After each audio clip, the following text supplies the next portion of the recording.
Do you still remember Poltergeist? The horror movie that haunted an entire generation with the static-filled TV screen, the clown doll in the shadows, and the little girl standing in front of the invisible door whispering, "They're here." For many years, Poltergeist has become one of the most haunting horror films, deeply etched into the memories of millions of viewers. But as the spotlight on the movie gradually faded, what happened to the cast made people shudder even more than the film itself. A child star died suddenly. A female actress was murdered right in front of her home. Illnesses, accidents, and lives gradually falling into darkness. One by one, they disappeared in ways no one could have predicted. What really happened behind the scenes of this movie? Today, we will take a look back at the stories behind this film and the fates that were forever changed after the lights went out. Heather O'Rourke as Carol Ann. Heather O'Rourke was born on December 27, 1975 in San Diego, California, USA. At the age of 6, she played Carol Ann Freeling, the blonde-haired child with clear eyes, the first to hear the call from the television in the movie Poltergeist. Her innocent voice with the line, "They're here," along with her strangely pure demeanor, quickly turned Carol Ann into one of the most haunting images in horror cinema. A symbol both fragile and terrifying that audiences could not forget. Success came too early, and that spotlight seemed to open a wide path for Heather in Hollywood. She continued to appear in the sequels, becoming a face forever linked to the entire franchise, a child star expected to grow into a major actress in the future. But behind that bright smile, a silent tragedy began to form that no one noticed in time. In 1987, Heather began showing unusual signs such as facial swelling and prolonged fatigue. Her family took her to the doctor, and doctors diagnosed her with Crohn's disease, a chronic intestinal condition. At first, it seemed like a reasonable explanation. The little girl continued to live, continued to work, and tried to maintain a normal life rhythm. But that diagnosis was a serious mistake. For many months, Heather was treated in the wrong direction, while her real condition, a dangerous form of congenital intestinal blockage, continued to progress silently. By early 1988, her condition suddenly worsened. On February 1, 1988, Heather was rushed to the hospital in severe pain and exhaustion. Within just one day, the situation rapidly turned into a crisis. Doctors performed emergency surgery, but her small body could not fight back. On February 2, 1988, Heather O'Rourke passed away at the age of 12 due to septic shock related to intestinal blockage, closing a life that had just begun. Her death came too quickly, too unexpectedly, leaving her family and the entire film industry in a state of shock. At the time of her death in 1988, her estate was estimated at only a few $100,000. But the tragedy did not end there. At the time of her death, Poltergeist III was still in post-production, forcing the film crew to edit many segments and change the ending to complete the movie without her presence, as if the story itself had been cut short by fate. From then on, Heather's name was not only associated with the role of Carol Ann, but also became the center of rumors about the Poltergeist curse, a series of strange losses and deaths surrounding the cast of the film series. It was not just the story of a child star, but the story of a medical error that took the life of a child at her most beautiful age. A voice that once made the whole world shudder, then suddenly fell silent forever. Dominique Dunne as Dana Freeling. Dominique Dunne was born on November 23, 1959 in Santa Monica, California, USA, into a family with status in the arts world, as her father was the famous writer Dominique Dunne. At the age of 22, she played Dana Freeling, the eldest daughter in the peaceful middle-class family in the movie Poltergeist, a character representing modern youth, beautiful, a bit rebellious, but still attached to her family. Although not the center of the supernatural story, Dana brought an important layer of reality, the image of a teenage girl living in the normal world before everything collapsed due to invisible forces. Her attractive appearance combined with natural acting quickly drew attention, and Poltergeist was seen as the starting point for a promising career ahead. That budding fame seemed to open a bright path where she could step out of her family's shadow to build her own name. But behind the lights, Dominique's life was gradually sliding into a tragedy that no one could stop in time. During her time working on the television series V, She began a relationship with John Thomas Sweeney, a chef who appeared ordinary but carried a controlling and violent personality. At first, that relationship looked like a youthful love story, but it very quickly turned into a nightmare. Dominique was assaulted multiple times, strangled until unconscious, and those around her began to notice the danger signs. She once left Sweeney trying to end the toxic relationship, but he would not accept it. On the night of October 30th, 1982, just a few months after Poltergeist was released, Sweeney showed up at Dominique's home in Los Angeles. The argument quickly escalated into violence. Right in front of her house, he strangled her until she lost consciousness. Neighbors heard cries for help and called the police. But by the time Dominique was taken to the hospital, her brain had suffered severe damage due to lack of oxygen. She fell into a coma and never woke up. 5 days later, on November 4th, 1982, Dominique Dunn passed away at the age of 22, closing a life that had just begun. But the tragedy did not stop at her death. The subsequent trial shocked the entire United States. John Thomas Sweeney was convicted of manslaughter instead of murder, and only served a short sentence before being released, a verdict that deeply outraged Dominique's family and the public. Her father, Dominic Dunn, later devoted much of his life to pursuing justice and writing about injustices in the legal system, turning personal pain into a mission. Dominique was buried at Westwood Village Memorial Park, where many Hollywood stars rest. But her story was never truly closed. At the time of her death in 1982, her estate was estimated at between $100,000 and $500,000. From a young actress full of promise, she became a symbol of one of the most shocking domestic violence cases in Hollywood, and also one of the first deaths that sparked rumors about the Poltergeist curse, leaving behind a void that no role could fill. Craig T. Nelson as Steve Freeling. Craig T. Nelson was born on April 4, 1944, in Spokane, Washington, USA. At nearly 40 years old, he played Steve Freeling, the calm and reliable-looking father living in what seemed like a perfect suburb in the movie Poltergeist. His character was the pillar of the family, a man who believed in his job, in the system, and in the stability he had built, until his own house became the center of unexplainable supernatural phenomena. The transition from calm to panic, from control to helplessness, made Steve Freeling a very real father figure, a man watching his world collapse piece by piece, without being able to stop it. That role quickly made Craig T. Nelson a familiar face, a model American father that audiences trusted. Fame did not come too early, but it was strong enough to change his life. But before landing that role, Nelson's path was not smooth. He had gone through a long period of unemployment, with no roles, no stable income, having to live on social assistance to survive. At first, it seemed like a temporary lull. A young man believed that opportunities would come. But as time passed, Hollywood's silence became heavier, and faith was gradually replaced by doubt.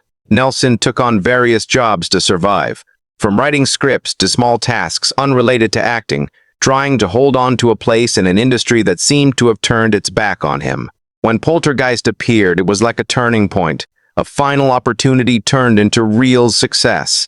But that success did not bring complete peace. His career later developed with the television series Coach, taking him to a new level, but at the same time locking his image to roles as fathers and responsible middle-aged men, a mold he found hard to escape. In his personal life, Nelson experienced his own upheavals. His first marriage ended in failure, leaving gaps that his career could not fill. Subsequent relationships had to endure pressure from work and fame as he had to maintain his public image while seeking stability in his private life. Troubles did not erupt into major tragedies, but accumulated into silent stresses that stretched over the years. Later, controversy began to appear in a different way. In later years, Nelson publicly criticized the social welfare system, even though he himself had lived on it during the most difficult period of his life. That statement quickly drew mixed reactions, making his image more complicated in the eyes of the public, as if his past and present were in conflict with each other. There was no sudden collapse, no tragic ending, but Craig T. Nelson's life carried a different kind of tragedy, a long journey of struggle, where success came late, and when it did, it brought shadows that were hard to escape. As of 2026, Craig T. Nelson is in his early 80s, living relatively privately and only occasionally appearing in television projects or doing voice work, with an estimated net worth of around $20 to $25 million. JoBeth Williams as Diane Freeling. JoBeth Williams was born on December 6, 1948, in Houston, Texas, USA. In her early 30s, she took on the role of Diane Freeling, the mother with a gentle appearance but hidden resilience, becoming the heart of the family in the movie Poltergeist. Her character was not just an ordinary housewife, but a woman who dared to face invisible horror to save her daughter. And it was precisely the blend of maternal love and fear that made Diane one of the most memorable mother figures in horror cinema. The moments of panic, the screams of despair, and the reckless courage quickly made audiences believe that Diane was not just a character, but the embodiment of every mother when her family is threatened. The success of the role turned JoBeth Williams into a familiar face, an actress expected to go even further in Hollywood. That fame opened new opportunities, bigger projects, and a solid position in the film industry. But behind that light, a cold truth gradually emerged. In the famous swimming pool scene where Diane is surrounded by skeletons rising from the murky water, JoBeth completed the scene with all her professionalism, unaware that those skeletons were real human bones. Only after the film was finished was she informed of that, and the shock was not only fear but also a feeling of betrayal by the very work environment she trusted. At first, everything seemed like just a strange behind-the-scenes detail, a successful movie, a career-defining role, and a career moving forward. But over time, the shadow of Poltergeist began to grow heavier as tragedies continued to happen to her co-stars. From sudden deaths to heartbreaking stories, the memory of the film was no longer just success, but gradually became part of a dark story. JoBeth was not a direct victim, but she was a witness, the one who carried the memories of people who once stood with her in front of the camera and then disappeared one by one. Meanwhile, her career did not follow the path many had imagined. Although she continued to work steadily in film and television, she gradually moved away from major leading roles, shifting to smaller projects and less noticed roles, as if the spotlight of Poltergeist was both a stepping stone and an invisible limit. Her image became tightly tied to the mother role in the film, a role so strong that it was difficult to overcome. In her personal life, JoBeth married director Tom Fontana, and this marriage lasted for many years, bringing her a rare stability in an industry full of changes. But this very choice to maintain a private life also caused her to gradually step away from the spotlight, accepting a quieter position in Hollywood. There was no sudden collapse, but JoBeth Williams' life carried a silent sadness, where an actress who once stood at the center of a cinematic phenomenon had to learn to live with the shadow of the very role that made her name. As of 2026, JoBeth Williams is in her late 70s, occasionally appearing in television projects and working in directing, with an estimated net worth of around $4 to $6 million. Oliver Robbins as Robbie Freeling.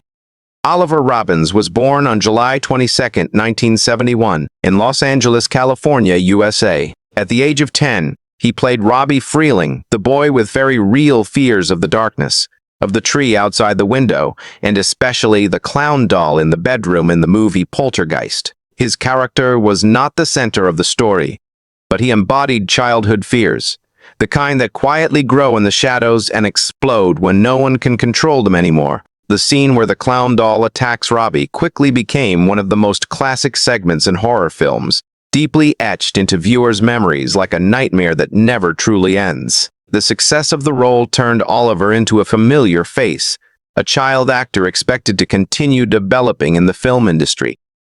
At first, everything looked like a promising start, a boy stepping into Hollywood with a memorable role and opportunities to go further. But behind those filming scenes, a different experience left a much deeper mark. During the filming of the clown doll scene, an accident occurred. The doll, operated by a mechanical mechanism, suddenly tightened around his neck for real. At first, everyone on set thought it was just acting. But when Oliver began to panic for real and could not breathe, they realized what was happening and quickly intervened. That moment passed quickly, but the feeling of being trapped and suffocating became a memory that was not easy for him to forget. The movie ended, but Oliver's path ahead did not unfold as many had expected. He continued to appear in a few projects, but as he grew up, Hollywood gradually had no more room for the image of a child actor once tied to a specific role. Opportunities became fewer, and he had to face a familiar but hard-to-accept reality.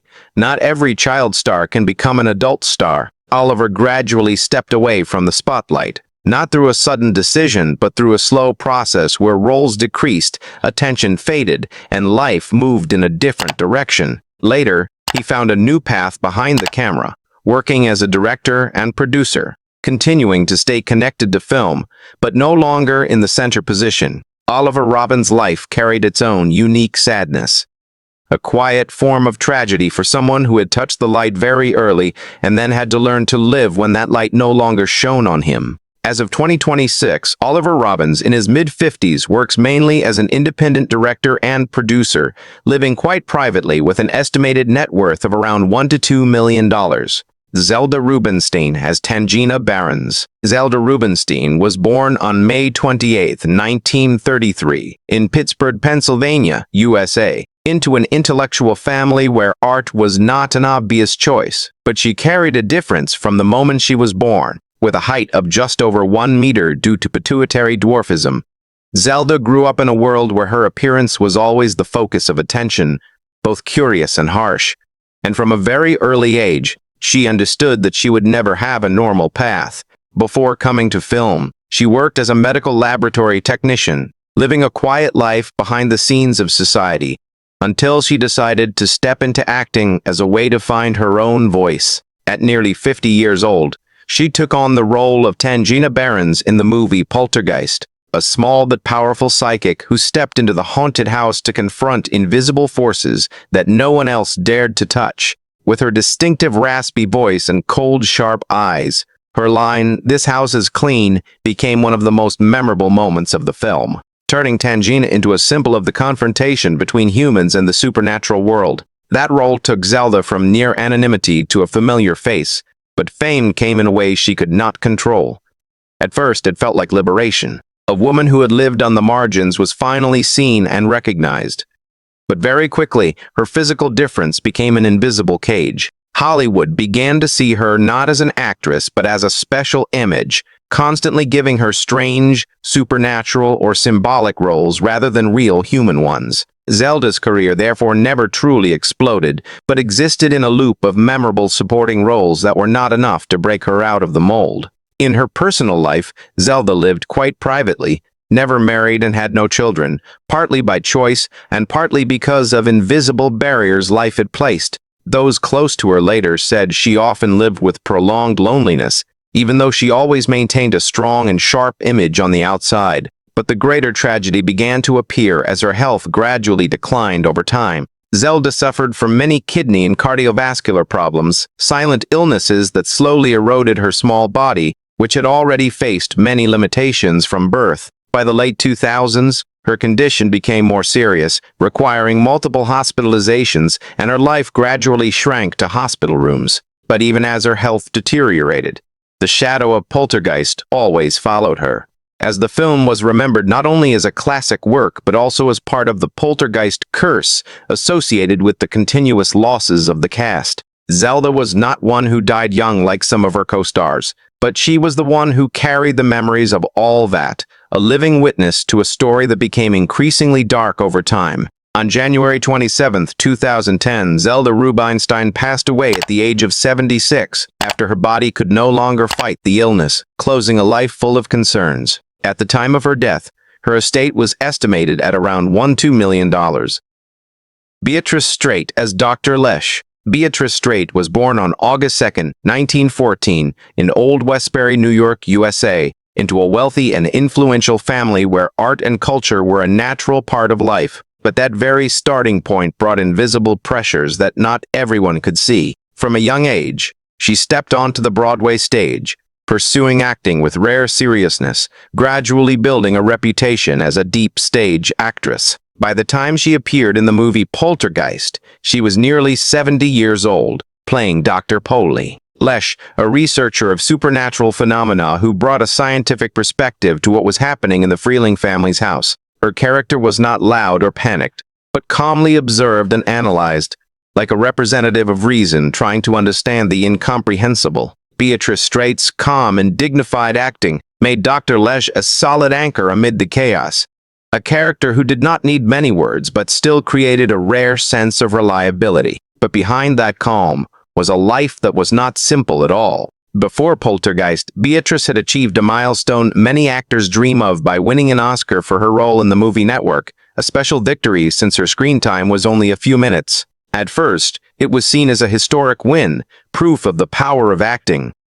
But over time, that very thing became a kind of burden. The label shortest Oscar began to be mentioned more than the role itself, turning into a mark that was both glorious and limiting, so her film career never truly developed in line with her talent. Meanwhile, Beatrice Straight's personal life also had deep hidden cracks. She married the famous writer Louis Jolivet, a relationship that seemed ideal when two creative people came together. But the pressure of fame and personal differences gradually made the marriage tense. Family life did not collapse noisily, but existed in a state of silent distance where each person gradually drifted in their own direction. Her stage career continued to be maintained, but film did not bring opportunities worthy of her talent, causing her to gradually return to more familiar spaces. As if Hollywood only opened its door to her in very short moments and then closed it again. When she joined Poltergeist, Beatrice was not a rising star, but a veteran artist carrying a long journey behind her, and the role of Dr. Lesh was like another affirmation of her value. Even if it did not change her position in the industry, in her later years, her health gradually declined with age. Not with any sudden incident, but with a slow wear that no one can avoid. On April 7, 2001, Beatrice Straight passed away at the age of 86, closing a life that spanned nearly a century. At the time of her death, her estate was estimated at around $15 million. There was no tragic ending in the dramatic sense, but her life carried a quiet sadness, when a great talent was never fully exploited in film. When a brilliant victory became a long shadow haunting her career. James Karen as Mr. Teague. James Karen was born on November 28, 1923, in Wilkes-Barre, Pennsylvania, USA, into a Russian immigrant family with modest means, where he early understood that to survive, a person must find their own place.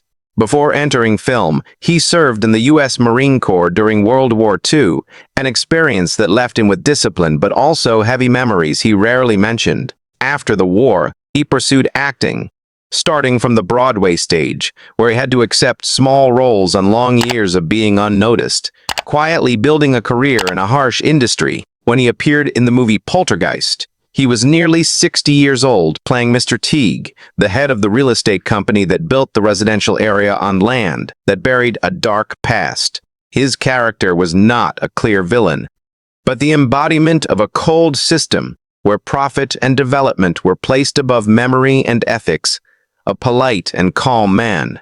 But behind that was indifference to the consequences he helped create. James Karen's role brought a very special sense of unease, without needing to threaten, but still making audiences realize that sometimes evil does not come from supernatural things, but from very human decisions. Although not the center of the story, Mr. Teague was an important link, an indirect cause leading to the Freeling family's tragedy, and that made his character memorable in a quiet way. But behind that role, James Karen's life was not a journey full of spotlight, but a long road of perseverance and acceptance.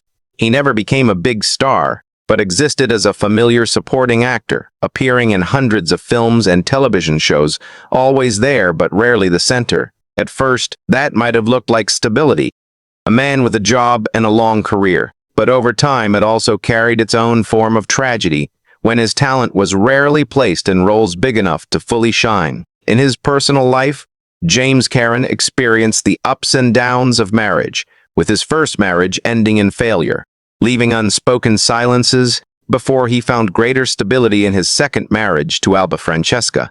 His life had no major scandals, no shocking collapses, but it carried the quiet sadness of a man who devoted his entire life to art without ever truly reaching its peak. As the years passed, he continued working non-stop, appearing in films like Return of the Living Dead, maintaining a stable place in audiences' hearts, even if he was not a leading name. But that very perseverance also reflected another reality. Sometimes, surviving in Hollywood is not a victory, but a long journey of not being forgotten. On October 23, 2018, James Karen passed away at the age of 94, closing a career that spanned more than half a century. At the time of his death, his estate was estimated at around $2 to $5 million. His life still carried a quiet sadness, where a man had spent his entire life standing on the edge of the spotlight, contributing to great stories but rarely mentioned as their center. Richard Lawson as Ryan. Richard Lawson was born on March 7, 1947, in Loma Linda, California, USA. Growing up in an environment that was not easy, where he early understood that to survive in society, especially in the entertainment industry, he would have to work many times harder just to be seen. Before coming to film, he served in the U.S. military, a period that helped him build discipline but also left silent marks he rarely shared. When he appeared in the movie Poltergeist, he played Ryan, a member of the supernatural phenomena research team called in to investigate the Freeling family's house. His character was not the center, but played the role of observer, recorder, and witness to things beyond ordinary understanding.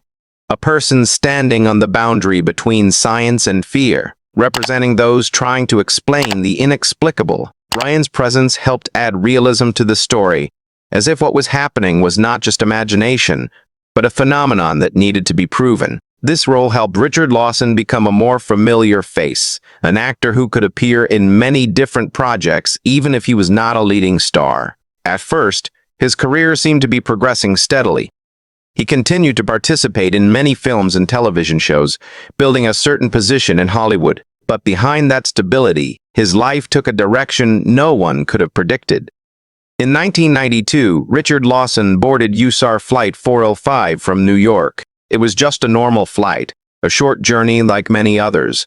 But shortly after takeoff, the plane encountered trouble and crashed into Flushing Bay in freezing weather conditions. The moments that followed were chaotic, with passengers trapped in icy water, many unable to escape. Lawson survived by luck, not because everything went smoothly, but because he had to find his own way out of the sinking plane wreckage. Around him were people who did not make it out, cries for help that gradually fell silent.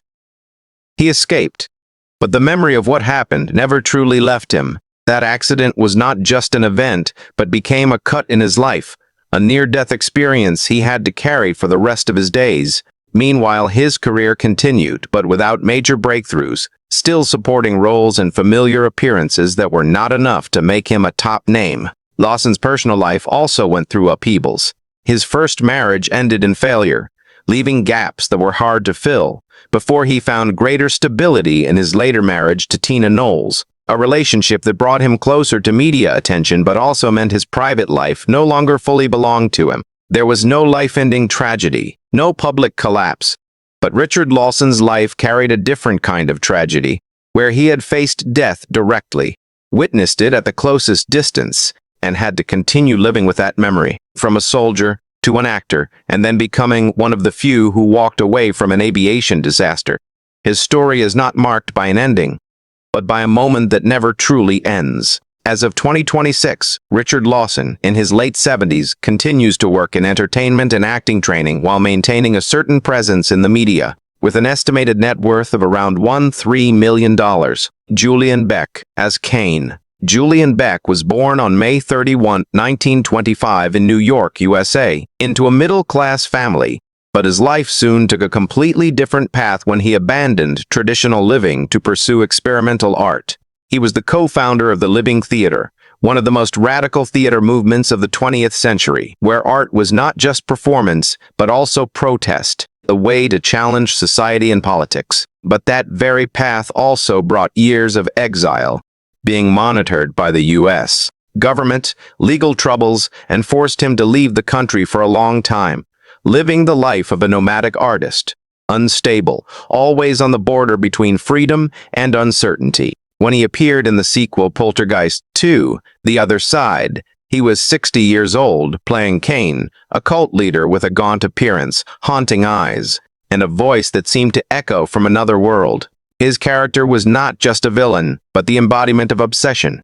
A restless soul trying to pull the Freeling family into the darkness. What made Julian Beck's role so terrifying was not in the effects or makeup, but in the man himself. When standing in front of the camera, he did not need to act much, because his body already carried a frightening fragility, an appearance as if it was fading away, and the truth behind it was even more cruel than any script. Before joining the film, Julian Beck had been diagnosed with terminal stomach cancer. At first, it was like a sentence he did not want to accept. But instead of withdrawing, he chose to continue working, to continue acting, as if the stage and film were the last place he could exist. During filming, his condition became increasingly serious. His body weakened day by day, his weight dropped, and his face became so haggard that almost no additional makeup was needed for the role of Kane. What audiences saw on screen was not just acting, but a person slowly being eroded by illness, a truth that made the role haunting in a way that could not be repeated. The film crew was fully aware of his condition, but production continued, as if everyone understood they were recording the final moments of an artist. After the film was completed, Julian Beck did not have much time left. On September 14, 1985, Julian Beck passed away at the age of 60, before the film officially released, closing a life always on the margins of the mainstream system. At the time of his death, his estate was estimated to be quite modest, under $1 million. In his personal life, he married Judith Molina, his partner in both art and life, but their lives were always linked to financial difficulties, unstable travels, and an artistic choice that never brought security. Julian Beck's story carried a profound sadness, when an artist who spent his life breaking boundaries was ultimately remembered most in the role when he was approaching death. When the film set lights went out, when the screams and shadows remained only as memories on the screen. What was left was not the haunting scenes, but the lives that had truly been touched by tragedy. Poltergeist was not just a horror movie, but gradually became a mirror reflecting the losses, the mistakes, and the incomplete fates of the very people who created it. From Heather O'Rourke with her childhood cut short, to Dominique Dunne with a violent death, or Julian Beck with his final days blending into the role, all seemed no longer separate stories, but became a heavy chain of memories tied to the film. There may not be any real curse, but clearly there are real pains, undeniable losses. And when looking back, what makes Poltergeist haunting is not only what happened on screen, but the feeling that somewhere the boundary between fiction and reality has been erased, leaving behind a question that perhaps will never have an answer. Are we watching a movie, or witnessing fates that have truly been swallowed by the very story they once told? If you want to explore more stories behind the Hollywood spotlight, don't forget to hit subscribe to the channel so you don't miss the next videos. Thank you for watching, and see you in even more haunting stories ahead.